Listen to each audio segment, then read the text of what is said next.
Hi, I'm Norma Manyalak. I'm here to discuss the significance of a document evidence at the scene of a crime. Before I discuss the significance of document evidence at the scene of a crime, let me discuss first the basic concepts of document and question document, and of course the question document examination. So, document is any material that contains marks, symbols, or signs either visible, partially visible, or invisible that may ultimately convey a meaning or message to someone. Pencil or ink writing, typewriting, or printing on a paper are the more usual or forms of documents. Question document is any document which some issue has been raised or that which is under scrutiny.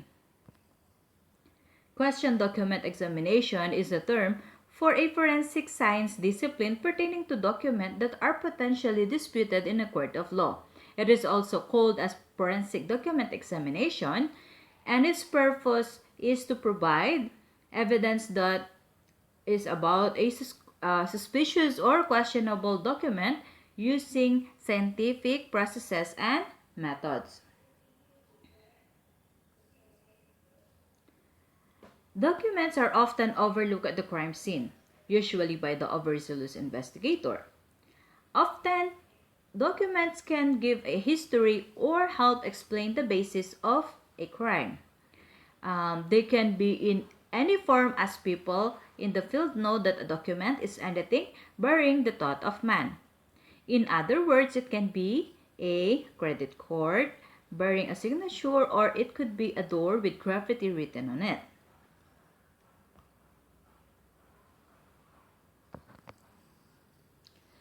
Here we have are the common types of question documents subjected to forensic document examination. As we all know, at the present, halos lahat ng mga tao are skilled at using the Adobe Photoshop, Acrobat, and other visual editing software. Dahil dito, mas napadali ang paggawa ng mga first documents ng mga tao na mayroong corrupt intentions. So, yung mga properties ng document examination that are being examined ay yung handwriting, signatures, and yung typewriting.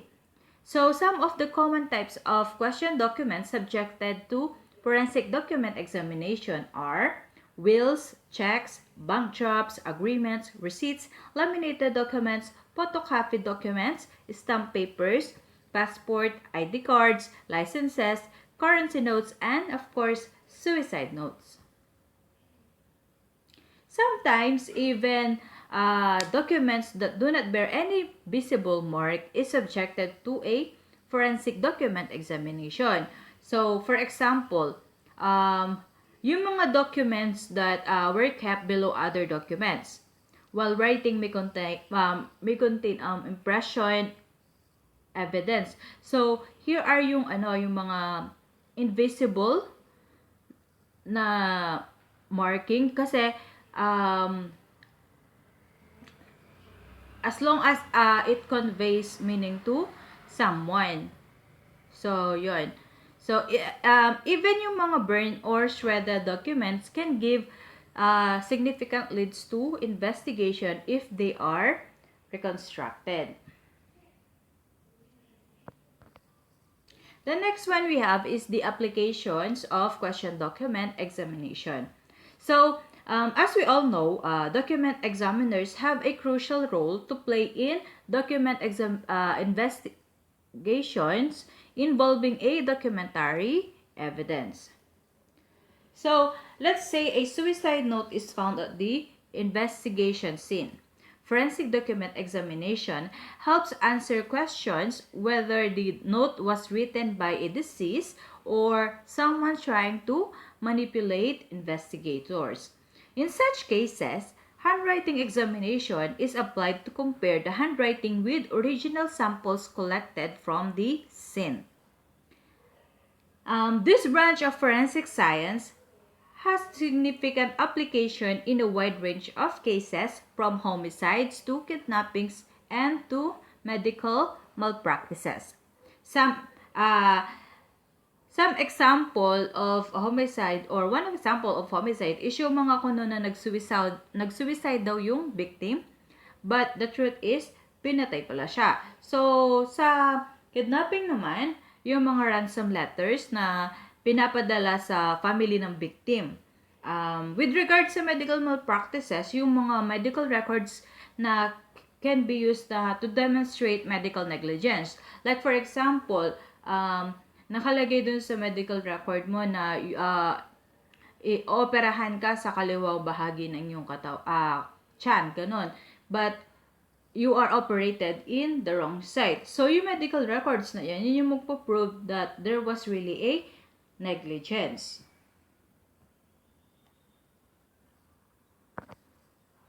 So, here we have are the cases where forensic document examinations is applied. Following are some cases where forensic document examination is applied to analyze different types of question documents. Identity theft, forgeries, counterfeiting, suicides, homicides, fraud, kidnappings, bank robberies, contested wills, extortion, medical malpractices, stalking, title or deed lawsuits, and the last one is contested contracts. Of course, document examiners are mostly required to answer the question in the authorship or authenticity of a document. Like, who wrote the anonymous note found at the crime scene? Is the signature on the will indeed that of the deceased? Is the signature on a mortgage loan is authentic? So, like that questions. So, handwriting examination enables the document examiners to distinguish a forged handwriting from the genuine one. So, this will help them confirm or exclude suspect from the investigation.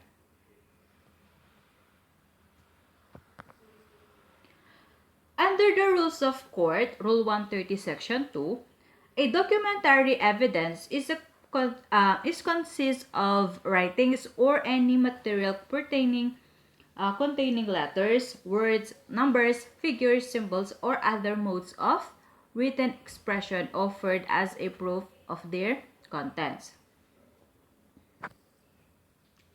So, what are documents as evidence? Documents as evidence consist of writings, recording, photographs, or any material containing letters, words, sounds, numbers, figures, symbols, or their equivalent or other modes of written expression offered as a proof of their content. Photographic includes still pictures, drawing, stored images, X-ray films, motion pictures, or videos. Documents can be presented as evidence in court in two ways. One is documents are object or real evidence if the purpose is to prove their existence or conditions or the nature of the handwriting thereon, or to determine the age of the paper used or the blemishes or alterations thereon. So, dito tulad ng mga case ng falsification. So, if yung case natin is falsification, yung document na hawak natin will be presented in court as object evidence. But, if the purpose is to establish the contents or tenor thereof, then it is considered as document evidence. So, dito naman, ito yung mga sample ng mga written confession of the accused, as well as those affidavits of witnesses or who have been or have knowledge or personal knowledge of the killing. So this one, it will be presented as documentary evidence if ito daw is yung more of the contents yung ni-establish. So, but if it is its existence, it will be it will be presented as object evidence. So, under Section 3, Rule 130, Original Document Rule, when the subject of inquiry is the contents, writing, recording, photograph, or the other record, no evidence is admissible other than the original document itself. So, the rule is that no evidence is being admissible other than original documents itself However, are there any exemptions? So the answer is yes in the following cases. When the original is lost or destroyed or cannot be produced in court without bad faith on the part of the offeror. When the original is in the custody or under control of the party against whom the evidence is offered, and the latter fails to produce it after reasonable notice, or the original cannot be obtained by the local judicial processes or procedures, or when the original consists of numerous accounts or other documents which cannot be examined in court without great loss of time, and the fact sought to be established from them is only the general result of the whole. And when the original is a public record in the custody of a public officer or is recorded in public office, and when the original is not closely related to a controlling issue.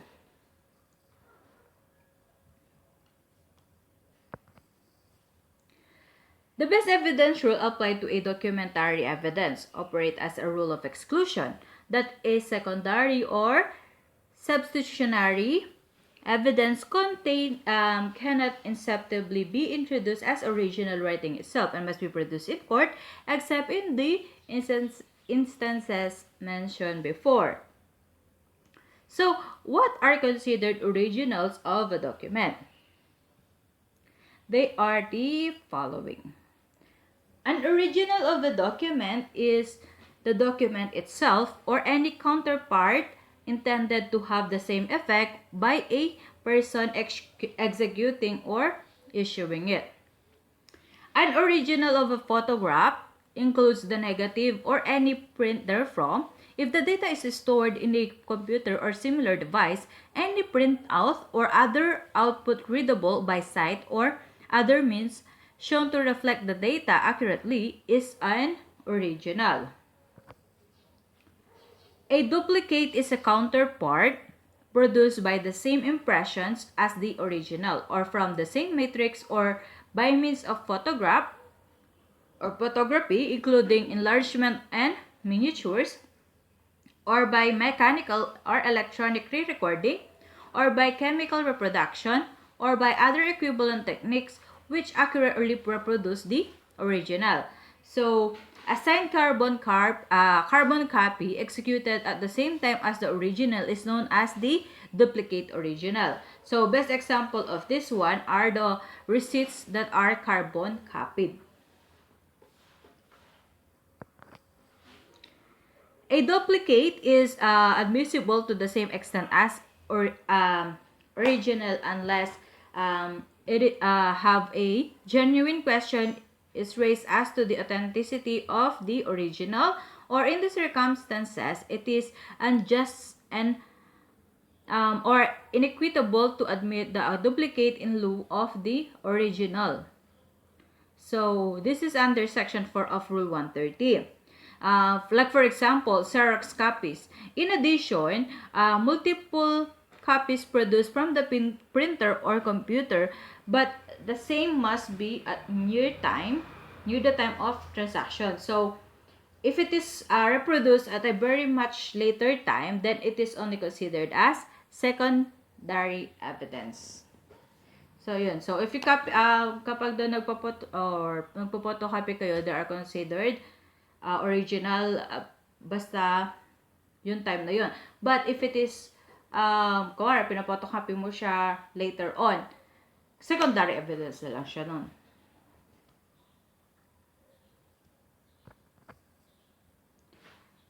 How may the original of a lost or destroyed document be proved? It is when original document has been lost or destroyed or cannot be produced in court, the offerer, upon a proof of its execution or existence and the cause of its unavailability, without bad faith on his or her part, may prove its contents by a copy or by a recital of its contents in some authentic document or by testimony of witness in the order stated. This is under Section 5, Rule 130. So, when may secondary evidence be shown if the original of a document is in the possession of the adverse party. So if the document is in the custody or under control of the adverse party, he or she may have reasonable notice to produce it. If after such notice and after satisfactory proof of its existence, he or she fails to produce the document, secondary evidence may be presented as in the case of its loss. This is stated under Section 6 of Rule 130. So how does a public document can be produced? When the contents of a document, records, photographs, or numerous accounts are voluminous and cannot be examined in court without great loss of time, and the fact sought to be established is only the general result of the whole, the contents of such evidence may be presented in the form of a chart, summary, or calculation. However, the original shall be available for examination or copying or both by the adverse party at a reasonable time and place. The court may order that they be produced in court.